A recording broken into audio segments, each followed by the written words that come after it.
무엇이 차이를 만드는가라는 제목으로 말씀을 잠시 전하고 또 같이 은혜 나누기를 원합니다. 학창시절 여러분 공부 잘하셨나요?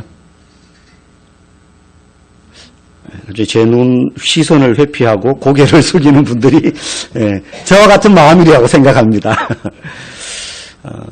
공부를 저는 못한 건 아닌데 좋아하진 않았어요. 이렇게 교묘한 핑계를 또 대는 분들이 있더라고요. 공부 잘하는 아이들과 못하는 아이들이 한 교실에 나뉘어지죠. 어쩔 수 없이. 그죠?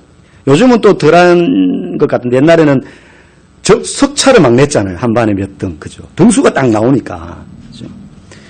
근데 공부 잘하는 학생들과 못하는 학생들의 공통점이 있습니다. 잘하는 학생들은 잘하는 학생들의 공통점이 있고요. 못하는 애들은 못할 수밖에 없는 공통점이 있더라고요. 제가 이걸 진작에 알았으면 못하진 않았을 텐데. 잘하는 학생들을 보니까 물론 여러 가지 이유들이 있겠지만 가장 중요한 게요. 복습을 하더라는 겁니다. 복습. 예습은 배울 걸 미리 공부하는 것이고 복습은 배운 걸 다시 공부하는 거잖아요. 예습보다 중요한 게 복습. 요즘 뭐 선행학습 그러는데요. 아니에요. 저는 교육 전문가가 아니지만 저희 아내가 교육가였잖아요. 고등학교 수학선생이었단 말이에요.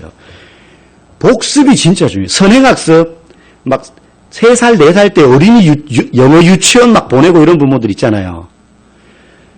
6살 초등학생, 중학생 되면 똑같아져요. 복습이 중요해요, 복습이. 예습이 중요한 게 아니에요. 근데 공부 잘하는 애들 보면요. 그날 선생님이 막 가르쳐 준 걸요. 뭐 요약 정리를 하든 선생님이 풀어줄 때 잘 몰랐던 문제를 다시 풀어보든 어떤 방법으로 복습을 하더라는 거예요. 그런데 공부 못하는 애들의 특징이 뭐냐? 그 시간에 놀아요. 와, 수업 끝났다! 이러면서. 축구하고, 유팩으로 야구하고, 아이스하키하고, 막 남학생들은 그러면 레슬링하고, 막 구르고.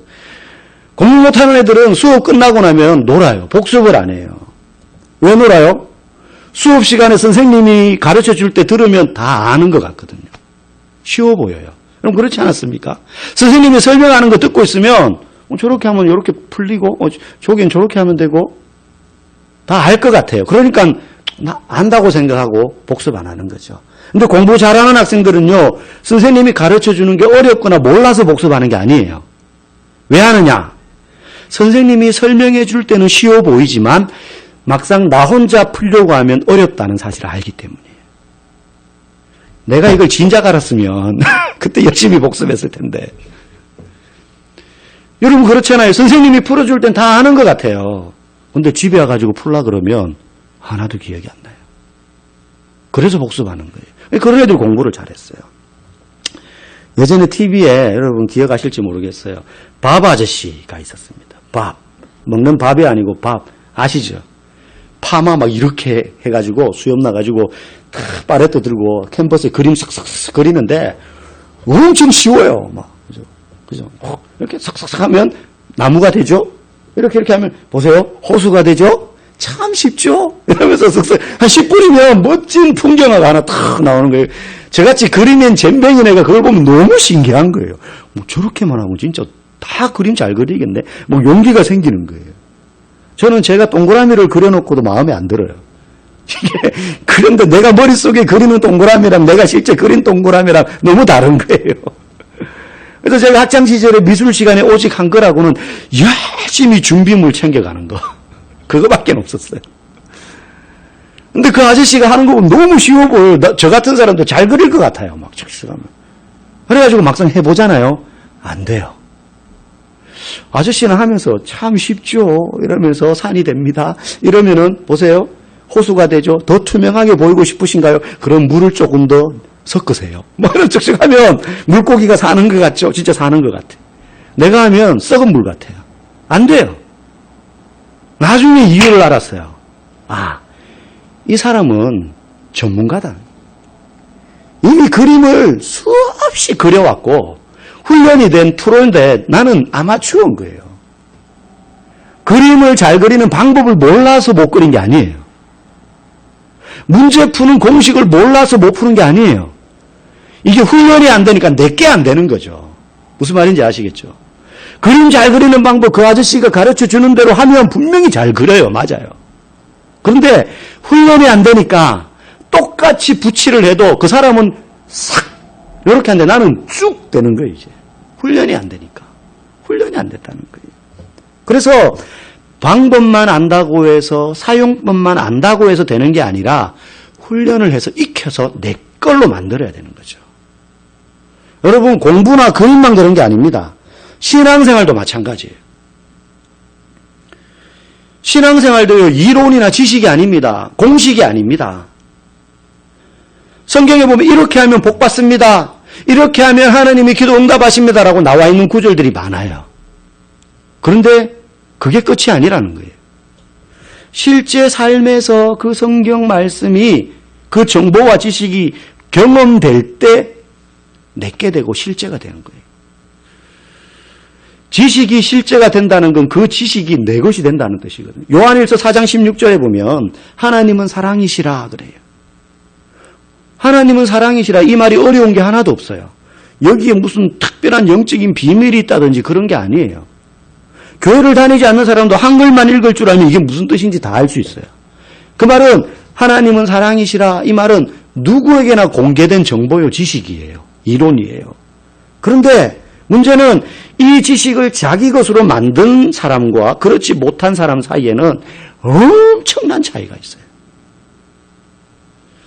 삶에서 이것을 경험했느냐 경험하지 못했느냐가 그런 차이를 만드는데 그 경험은 우연히 되어지는 것이 아니라 훈련을 통해서 되는 거예요.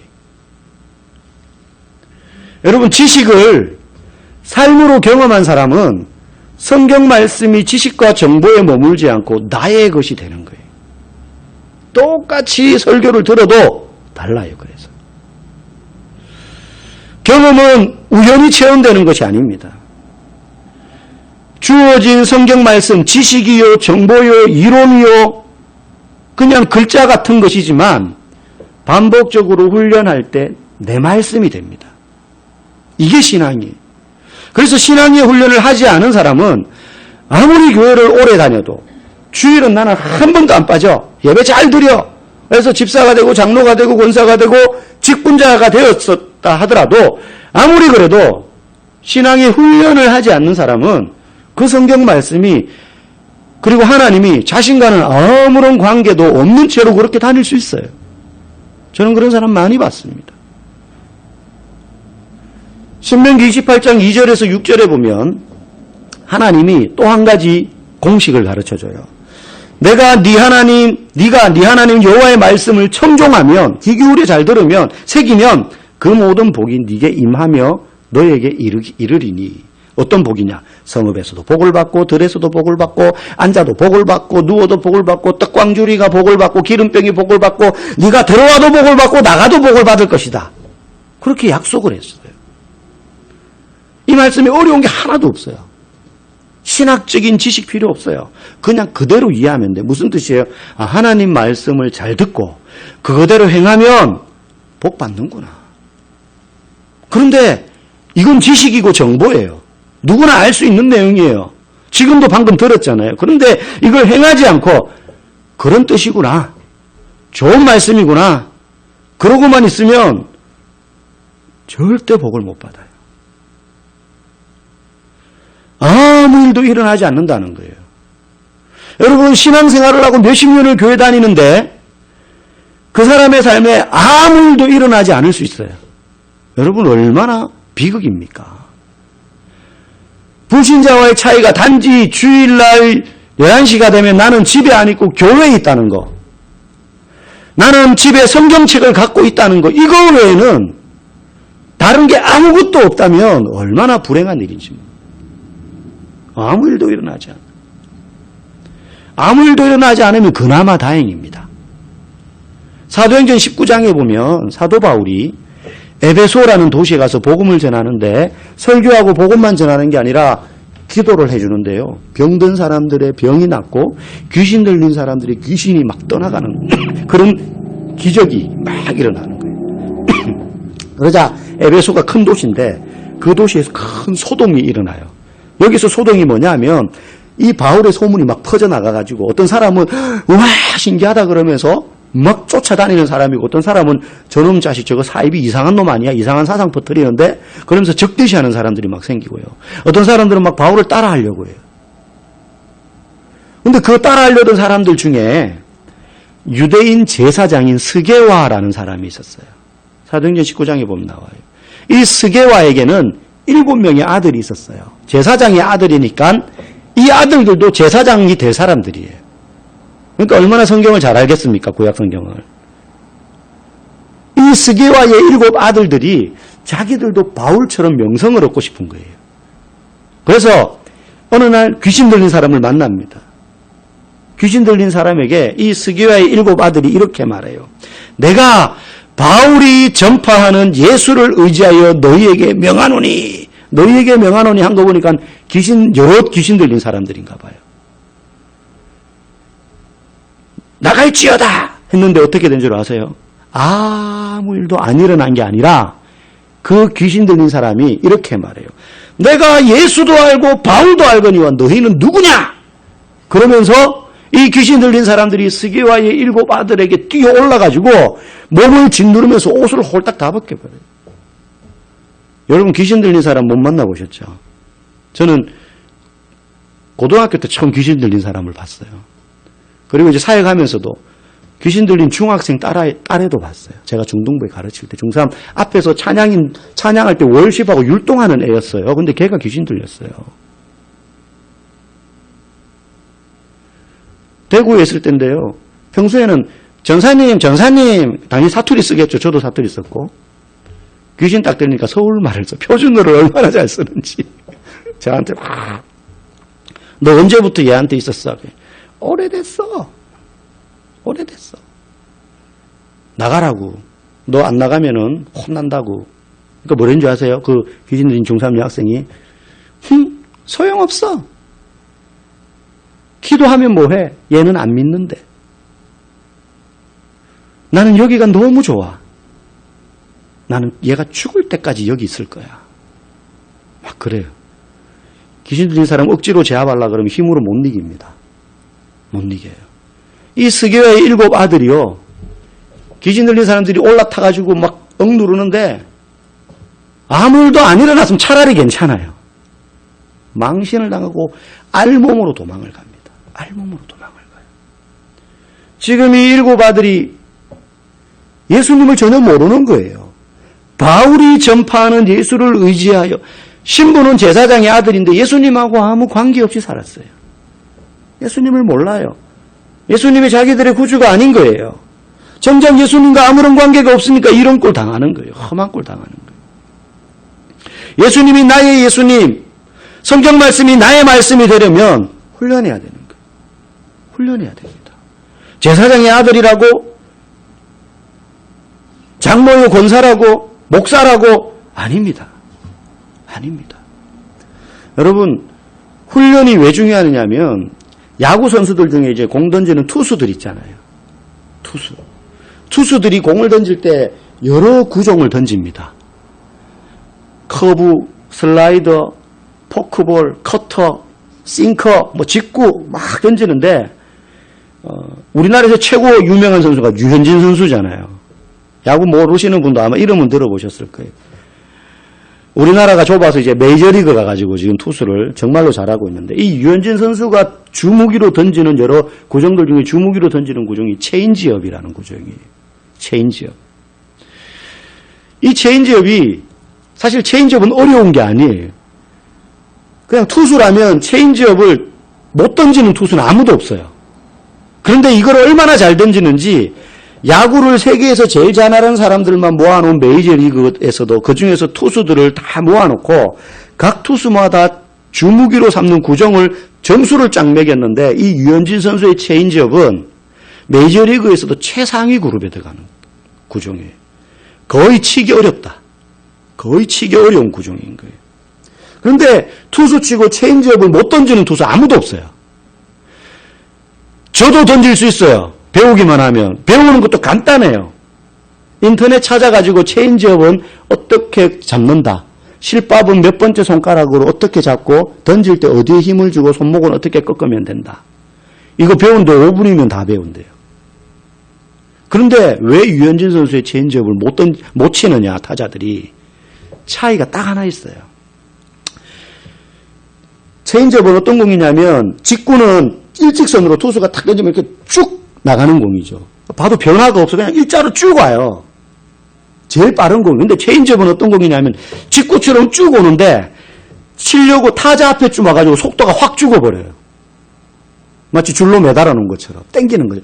쭉 오다가 쓱 멈추듯이가 툭 떨어지는 거예요. 타자들이 직구인 줄 알고 이렇게 하다가 공을 못 치는 거죠. 근데 다른 투수들 체인지업은 치기 쉽대요. 왜냐하면 직구를 던질 때랑 체인지업을 던질 때랑 대부분의 투수들이 팔 각도랑 손목의 각도랑 발을 뻗는 길이 자체가 틀리대요. 그래서 타자들이 공 날아오는 걸 보고 체인지업이냐 직구냐 구분하는 게 아니라 던지는 투수의 팔 각도랑 폼을 보고 체인지업이다 저건. 그리고는 준비하고 치는 거예요. 그런데 유현진 선수는 직구 던질 때의 폼이나 체인지업을 던질 때의 폼이나 이걸 슬로우 비디오로 찍어가지고 두 개를 겹치면 똑같대요. 그러니까 투수들이 던지는 폼을 보고 구분을 하는데 구분이 안 된다는 거예요, 이 선수는. 그러니까 직구인 줄 알고 직구는 빠르니까 쭉 날라오는데 타자 앞에 오기 전까지 직구처럼 똑같이 오거든요, 속도가. 그러니까 직구인 줄 알고 휙 휘둘렀는데 공이 아직 여기 있는 거예요. 어떨 때는 이번엔 체인지업이겠지 하고는 그냥 짐작하는 거죠. 폼 보고는 구분 못하니까. 그래서 좀 일찍 휘둘러야 되죠. 쑥 날라오는데 직구처럼 날라오는데 저건 체인지업일 거 해가지고 빨리 나름대로 이제 천천히 휘두르는 거죠. 체인지업이. 천천히 배트가 여기 있는데 공이 벌써 들어온 거예요. 직구로. 그거 못 치는 거예요. 이 차이가 어디서 나느냐? 훈련. 유현진 선수가 원래 오른손잡이입니다. 원래. 근데 아버지가요, 야구 투수를 하려면 왼손이 유리해 그래가지고 일부러 왼손잡이로 고친 거예요. 밥도 왼손으로 먹게 하고요. 모든 일을 오른손 아예 이렇게 묶어두고 훈련을 시켰대요. 그래서 체인지업도 똑같이 직구랑 똑같은 폼으로 던지게. 반복 훈련이. 선수들이요, 던지는 법을 익혔다고 해서 다 써먹을 수 있는 게 아닌 거예요. 연습하는 거죠. 실전에서 던져보고 하다가 완성되기 전에는 홈런도 맞고 안타도 맞고 두들겨 맞고 실패도 해보는 거예요. 마찬가지입니다. 우리가 성경 말씀을 읽고 배우고 외웠다면 그걸 실제 삶에서 계속 적용해봐야 돼요. 하나님 이렇게 말씀을 듣고 청종하고 순종하면 복 주신다 그랬는데 해보는 거예요. 지식이 아니라 훈련이 그런 차이를 만드는 겁니다. 교회 다닌 짬밥이 그런 차이 만드는 게 아닙니다. 정말로 하나님이 나에게 복과 은혜를 주시는지 피곤하고 쉬고 싶어도 죽으라고 말씀을 청종하고 순종해 보는 겁니다. 그래야 성경 말씀이 아브라함이나 베드로에게 하시는 말씀이 아니라 나에게 하시는 말씀으로 들려지는 것입니다. 그들의 하나님이 아니라 나의 하나님이 되는 거예요. 훈련이 그 차이를 만드는 겁니다. 아무리 똑같이 설교를 들어도 지금 여기서 들은 말씀을 그렇지 목사님이 옳은 소리 하네가 아니고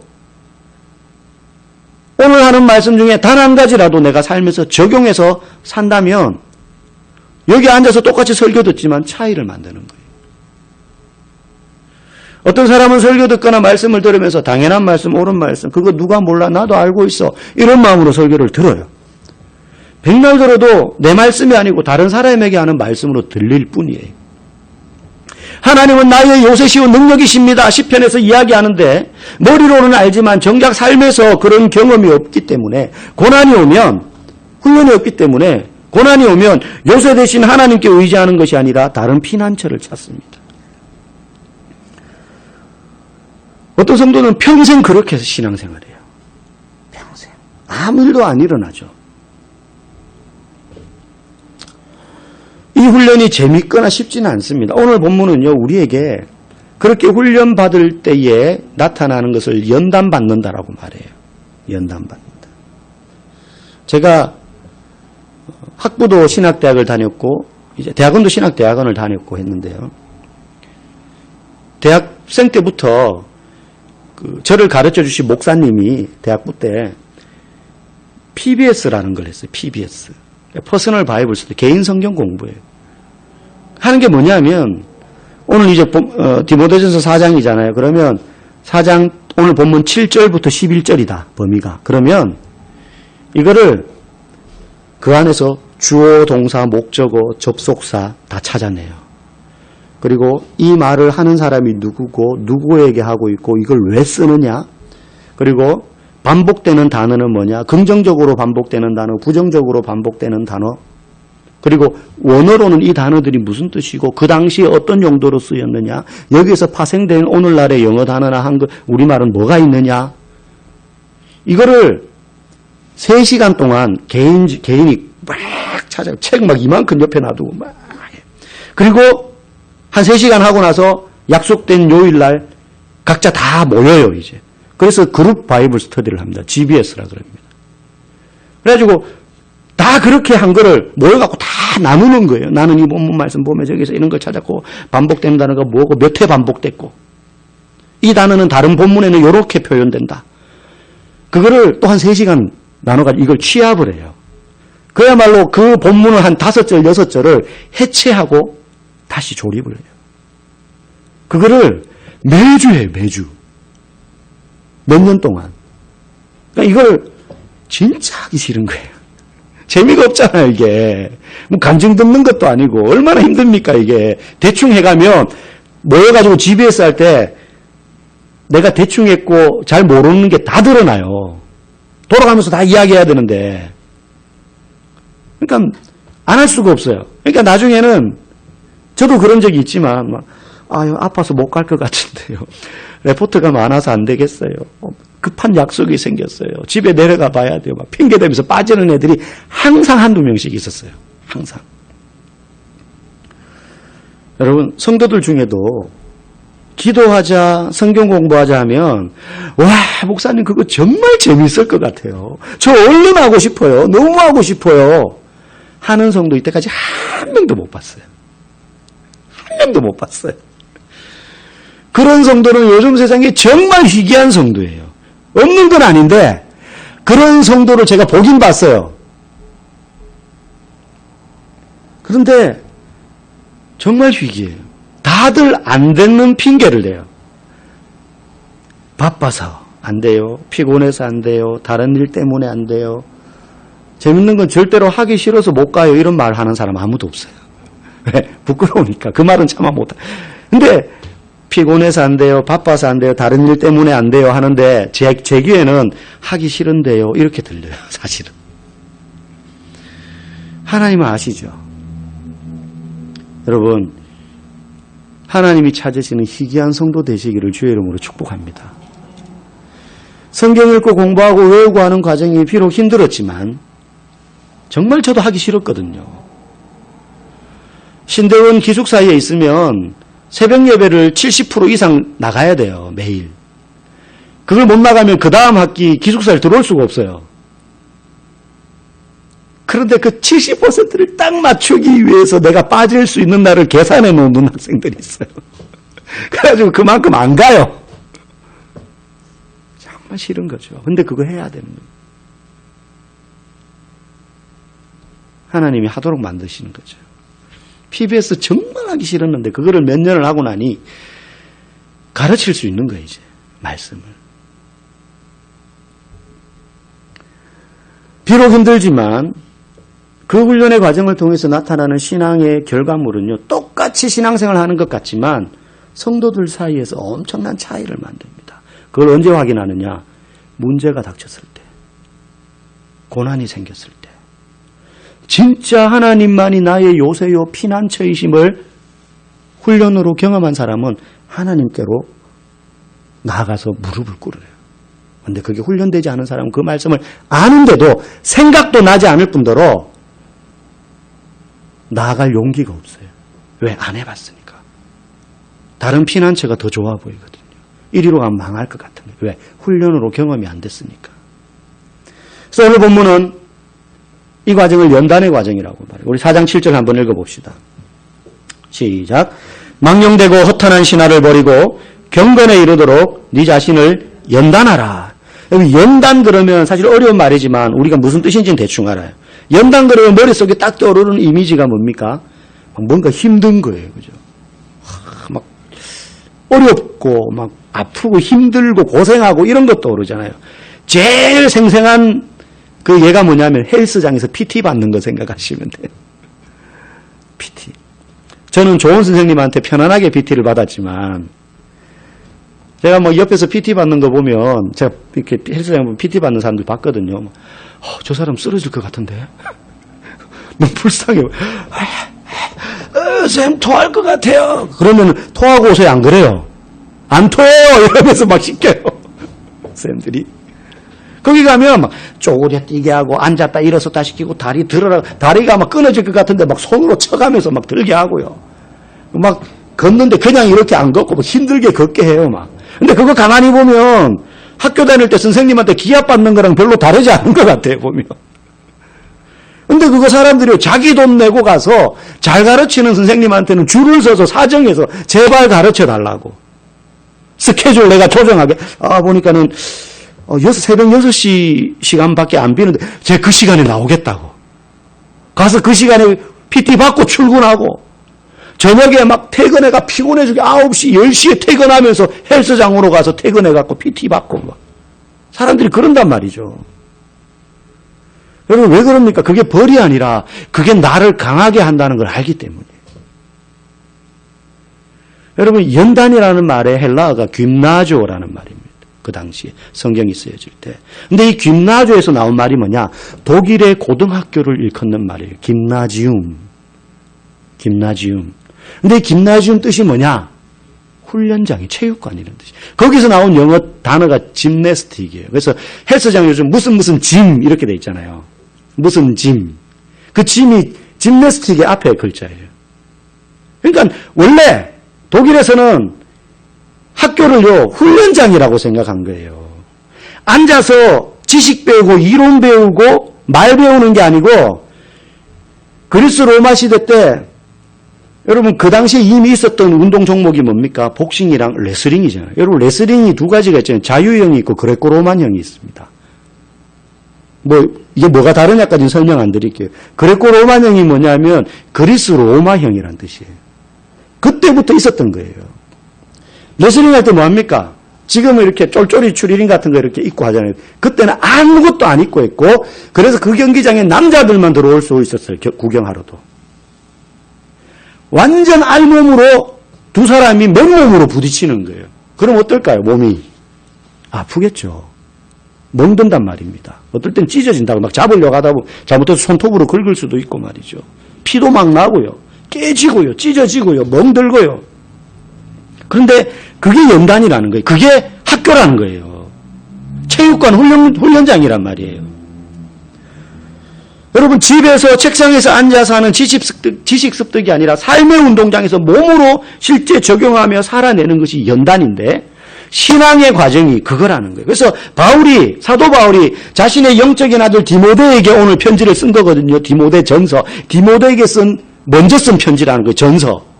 후서는 그 다음에 쓴 편지라는 거예요. 디모데에게 쓰면서 바울이 야 너 공부해라. 배워라. 지식으로 알아라. 거기에 그치지 않고 연단해라. 너 신앙을 위하여 훈련해라. 어떻게 해요? PT 받고 나면 알이 베이고 근육이 땡기고 그 다음날 막 덜덜덜 떨리고 막 숟가락 팔이 안 올라가고 막 그렇단 말이에요. 익숙해질 때까지. 제가 누군지 말씀을 안 드리겠지만 우리 교회 지산에 한 분이 저도 모르는데 저한테 좀 가르쳐 달라 그래가지고 간단하게 맨몸으로 하는 몇 가지를 가르쳐 드렸어요. 저는 처음 하니까 이분이 저도 초보자였으니까 요 정도 하면은 되겠지. 요령 몇 가지 가르쳐 주고 시범해주고 해보세요 하고 몇 개만 했어요. 나중에 그 다음 주 이분이 저한테 이야기했는데 한국생이 그 다음날 못 일어났어요. 팔다리 온몸이 다 땡겨가지고. 여러분 근데 그게 연단이에요. 바울이 디모데에게 너 그렇게 신앙생활 하라. 그렇게 신앙훈련 하라 그런 거예요. 아는 것으로 그치지 말고. 그래서 지금 이렇게 가만히 앉아서 설교 듣는 것으로 훈련될 리가 없어요. 이거는요, 여러분에게 동기부여하는 겁니다. 헬스장에서 말하면 선생님이 옆에서 끙끙 이제 학생이 배우는데 선생님이 하나만 더 할 수 있어요. 다리 더 차고 들어 허리 힘주고 이거 하는 거예요. 저는 저는 여러분의 이가하는 사람이에요. 그래서 기도의 자리, 성경 공부의 자리로 나와서 훈련해야 돼요. 오늘 10절에 보면 이를 위하여 우리가 수고하고 힘쓰는 것은, 신앙은 힘을 써야 됩니다. 운동할 때 끙끙 소리내고 그만두고 싶지만 옆에서 막 한 개만 더, 자, 더 들어 막 그러는 것처럼, 참아내는 것처럼. 여러분, 교회 오래 다닌다고 저절로 신앙 좋아지는 일은 없습니다. 그 일을 할 때 방해 요소들이 있죠. 마지막입니다. 최근에 아내가 저에게 아이들한테 성품 교육 좀 시켜줬으면 좋겠다. 속으로는 잘하고 있으면서 약간 저는 방관자였거든요. 집에서 홈스쿨 하지만 아내가 워낙 잘하니까 그냥 잘하고 있는데, 그래서 속으로 우리 애들은 뭐 이 정도면 성품 괜찮지 않나? 뭐 이렇게 생각했어요. 근데 필요하긴 하다 인정을 하고 이제 해야겠다, 내가 한번 해보자 하는데, 내가 성품 교육을 체계적으로 훈련 받은 적도 없고 그냥 뭐 도덕적인 이야기는 할 수 있죠. 거짓말하면 안 돼, 선하게 살아야 돼, 뭐 이런 얘기는 할 수 있는데 성품 교육을 내가 받은 적도 없고, 나를 보면 나도 성품이 안 좋은데 어떻게 가르치지 이런 생각이 드는 거예요. 나도 성격이 좀 그런데. 그래가지고 가르쳐야 되니까, 알겠다고 했으니까 그날부터 바로 성품 교육과 관련된 자료들 요즘 얼마나 좋습니까? 인터넷만 치면 막 석박사들이 그냥 쫙 나와요. 아주 막 자료를 찾으니까 너무 많아요. 그래서 그 가운데서 몇 가지, 한 두세 가지를 추렸어요. 그래서 그걸 그날부터 듣고 있어요. 하루에 두 강좌씩 막 듣고 있어요. 근데 듣다 보니까 아이들을 위해서 내가 공부해야지, 내가 배워야지 가르쳐주지 했는데요. 내가 막 적용이 되는 거예요. 내가 이런데, 내가 성격이 이렇게 개떡 같은데, 내가 욱하는데, 내가 분노를 못 참는데, 막 분노를 다스려야 된다, 뭘 해야 된다, 막 이렇게 가르치니까, 이렇게 해야 되는 거야. 이래서 그렇구나. 내가 막 배우는 거예요. 내가 훈련받는 거예요. 여러분, 많은 부모들이 자녀들이 자기보다 더 훌륭한 사람이 되기를 원해서 가르칩니다. 단순히 잘 먹고 잘 살라고 가르치는 게 아니잖아요. 그래서 좋은 것만 가르쳐주고 싶은데도 부모가 배우지 않으면 한계가 있어요. 여러분, 훈련한 부모와 자기가 알고 있는 지식만 가르쳐주는 부모에게 배움을 받는 자녀라면 그 두 자녀 중에 누가 더 나은 자녀가 되겠습니까? 큰 차이가 생기는 거예요. 이렇게 하면 좋다더라, 그러니 너도 해봐라 보다 엄마 아빠가 해보니 되더라, 그러니까 너도 해. 다른 거예요. 신앙생활도 마찬가지예요. 부모가 말씀 읽지 않고 기도하지 않으면서 너는 그래도 성경 봐야지, 너는 그래도 기도해야지, 너는 그래도 교회 열심히 다녀야지, 신앙생활 똑바로 해야 돼, 아무 의미도 없어요. 어떤 부모님은 그런 걱정을 합니다. 우리 애들이 지금은 어려서 말을 들어서 엄마 아빠가 교회 가야 돼 그러면 가는데 나중에 커서 고등학교 대학생 되면 그때는 내 마음대로 안 될 때 그때 교회 안 간다 그러면 어떻게 될지 모르겠어요. 근데 그런 이야기를 하시는 분들 중에요, 부모님이 너무 신앙생활을 실제적으로 잘하는 부모님들이 있는 반면에 그렇게 안 하는데 그런 걱정하는 분들이 계셔요. 그러면요, 속으로 나도 어떻게 해줄 수 없어요. 목사가 해줄 수 있는 게 한계가 있잖아요. 내가 그 집에 살면서 그 애들을 지도해 줄 수도 없고 부모가 해야 되는 거예요. 그렇기 때문에 훈련할 때, 신앙 훈련할 때 가장 큰 방해 요소는요, 자기 자신이에요. 영적인 교만. 나는 다 안다는 교만. 그래서 나는 훈련 안 해도 돼, 난 큰 어려움 없어 라는 교만이, 그거 버려야 돼요. 아무것도 염려하지 말고 오직 모든 일에 기도와 간구로 너희 구할 것을 감사함으로 하나님께 아뢰라. 그리하면 너희에게 이 모든 것을 더하시리라고 말씀하셔서 그걸 알고 있는데 막상 문제가 닥치면 염려하느라 기도를 안 해요. 훈련이 안 되어서 그래요. 훈련이 안 되어서 그래요. 아는 것으로 되지 않아요. 요즘 제가 가장 많이 하는 생각이 어떻게 하면 우리 교회 성도들이 하나님을 더 깊이 알아갈 수 있도록 훈련을 시킬까 하는 거예요. 방법은 분명해요. 모르지 않아요. 성경을 읽게 하고 공부하게 하고 적용하게 하며 기도하게 하는 거예요. 문제는 어떻게 그렇게 할까? 제가 이 문제를 가지고 고민하다가 이번에 다니엘 기도를 하면서 제가 회개를 참 많이 했습니다. 이때까지 저는 이렇게 하셔요. 이렇게 해야 됩니다. 이렇게 하면 됩니다. 그러면 방법을 가르쳐 줬으니 알아서 잘 하시겠지. 저는 그럴 수 있는 분들이라고 생각을 했어요. 목사라고 별거냐? 내가 저 사람들보다 훨씬 훌륭하고 막 성품이 탁월하고 신앙적으로 뭔가 높은 경지에 있어서 목사가 된 게 아니고 나도 하자 많고 부족한 거 많으나 훈련받고 하다 보니 이렇게 됐으니 성도들도 훈련받으면 되지. 그래서 방법을 가르쳐주고 이렇게 하시면 됩니다. 알아서 잘 하실 거야. 저는 그렇게 생각했어요. 그런데 제 생각이 틀렸다는 걸 깨달았어요. 대부분이 안 하더라고요. 그래서 제가 하나님 앞에 하나님이 저에게 맡기신 양떼, 저는 항상 나도 이 양무리 중에 하나입니다라고만 생각을 했는데 아니에요. 하나님이 저한테 맡기신 양떼들인데 제가 책임을 방기했습니다.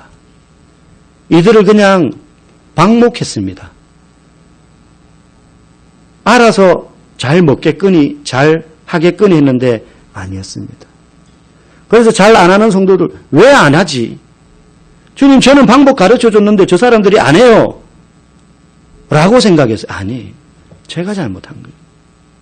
할 수 있도록 해줬어야 되는데 잘 하겠거니 하고 놔뒀던 제가 책임을 버린 사람입니다. 그래서 회개했어요. 제가 틀렸습니다. 그래서 지금 그 방법을 고민 끝에 이제 정리 중입니다. 어떻게 해야 되겠다. 이렇게 해야 되겠다. 하지만 이렇게 해도 자기가 안 하겠다면 어쩔 수 없어요. 그렇지 않습니까? 축복의 물가까지 끌고 갔는데 물 안 마시겠다고 입을 꽉 다물고 있으면 어쩔 수 없어요. 대신 먹어줄 수 있는 것도 아니고. 난 기도 안 하니 차라리 집에서 한숨 더 자겠다. 나는 성경 공부 안 하니 TV 보면서 좀 쉬겠다. 그런 사람 있을 수 있잖아요. 저의 책임은 그런 사람도 끝까지 때로는 구스르고 때로는 꾸짖으면서 계속 채근해서 물을 먹도록 하는 것이지만 만약에 그래도 안 하는 사람은 어떡합니까? 고민이 되는 거예요.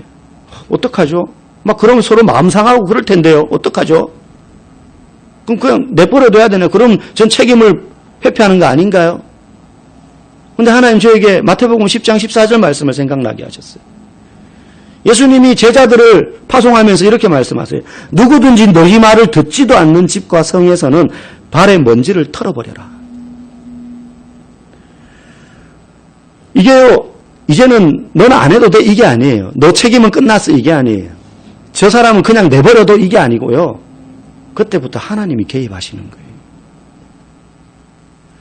목사가 할 수 있는 건 한계가 있는 거죠. 그렇죠? 여러분의 신앙을 대신해 줄 수 없고 여러분 자녀들의 신앙을 대신해 줄 수 없어요. 그때부터는 하나님께 맡기는 거예요. 하나님이 이제 개입해 줘. 그런데요, 이게 정말 무서운 겁니다. 목사님 나 피곤해 죽게 내 스케줄 알잖아요. 새벽같이 일어나서 일해가지고 밤늦게 오는데 언제 기도하러 나오고 언제 말씀 보러 나옵니까? 언제 그거를 외우고 성경을 쓰고 합니까? 그냥 저기 일 안 하고 집에서 노시는 분들 뭐 하다가 하세요. 자꾸 저 따라다니고 저한테 뭐라면 짜증나니까 그렇게 하지 마세요. 그럴 때 짜증나고 때로는 저 목사 왜 저러지? 그런 생각이 들 때라도요, 목사가 그렇게 시킬 때 하는 게 나아요. 하나님이 개입하시기 전에. 그래서 여러분 이런 유명한 말이 있죠. 따라해 봅시다. 말로 할 때 듣자. 목사가 막 듣기 싫어도 목사가 하자 그럴 때 하는 게 저와 여러분이 사는 비결입니다. 하기 싫어도. 사랑하는 성도 여러분, 저는 하나님께로부터 여러분의 양육을 위임받은 사람입니다. 저랑 여러분이 같이 성장하는 게 아닙니다. 그래서 11절에 보면 너는 이것들을 명하고 가르치라. 어떻게 해요? 연단하는 것을 가르치라. 저에게는 이게 사명이고 그 일하는 사람으로 저는 그동안 훈련받았습니다. 그래서 제가 계속적으로 하는 기도는 여러분들이 누구보다도 무엇보다도 하나님을 가장 사랑하는 성숙한 성도가 되게 하는 것입니다. 성경을 배우고 공부하고 기도할 수 있는 요청을 할 겁니다. 계속해서. 그런 요청이 있을 때 여러분 회피하지 마시고 그 훈련의 과정에 임하십시오. 그 연단의 시간을 통해서 여러분의 신앙이 정금같이 되어질 것입니다. 그 신앙은 이전과 다른 큰 차이를 만들 것입니다. 그로 인해서 여러분이 변하면 자녀가 변하고 가정이 변하고 남편이 변하고 아내가 변하고 여러분 일터가 변하고 교회가 변하게 될 줄 믿습니다. 그런 은혜가 저와 여러분 가운데 충만히 임하기를 주님의 이름으로 간절히 축복합니다.